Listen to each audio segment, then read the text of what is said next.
So how critical is it, right now, these last few practices to really have yourselves dialed? And has that flavored your workouts these last few weeks? Yeah, definitely. Like, I think our team has been completely locked in, Even like last week, we had a scrimmage on Saturday, and you could just feel that everyone was really, really competing the entire week of practice. And I think we're just doing a really good job of like prepping each other for these games and these non-conference games. Yes, they are non-conference, but we're going into it like it's the championship. We're always trying to play our best and compete as well as we can. You're returning into the captain position now. You're an upperclassman as well. Well, there's a lot of new faces to the team. What are you and the other captains doing to help prepare them for such a tough season?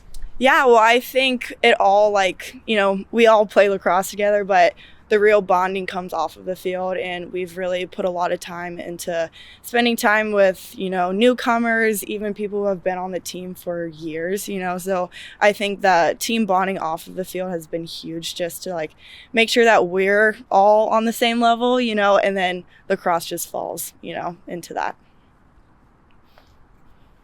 Is there anything that you would like the Oregon fans to know for this season and what they can expect against the home opener for Butler? Yeah, I think they can expect us to just go out and play super hard. That's kind of what we've always done, just going balls to the wall and giving it our 100%. So I think that will never waver, especially with Drummond as our head coach. She expects that out of us. So I think that is for sure. Every single game. How's that going to manifest itself? What are the sorts of things that you guys will look to each other and say, okay, we're going hard because I see that? Yeah, I think I think we're all just super competitive.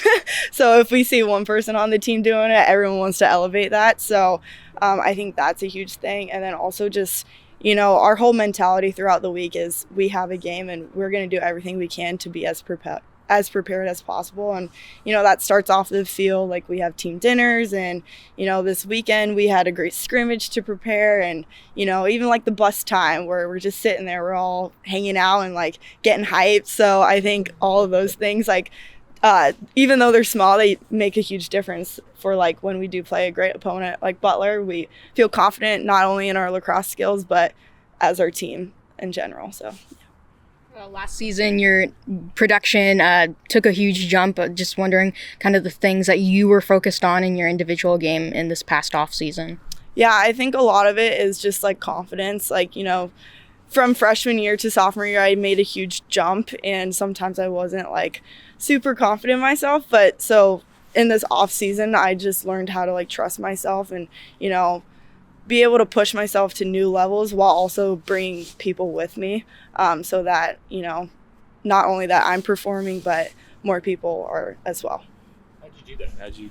How'd you execute that process of just buying into yourself a little bit? Yeah, I think a lot of it is skill work, off the field, making sure that I'm having my stick in my hands, but also I was doing a lot of coaching in the off season. So I think that aspect of coaching younger girls brought a really cool perspective to it, because I was focusing on other girls and developing them, and so I think that angle was really awesome. You have newfound appreciation for your coaches. Yes, definitely. It's a lot harder than I thought. But yeah, it's super awesome, and Drummond does a great job. Same with Theo and Cece. They're amazing. So being captain, what do you hope to achieve, as a leader for your team? And, you just talked about coaching and developing. Is there anything in that development-wise that you want to focus on?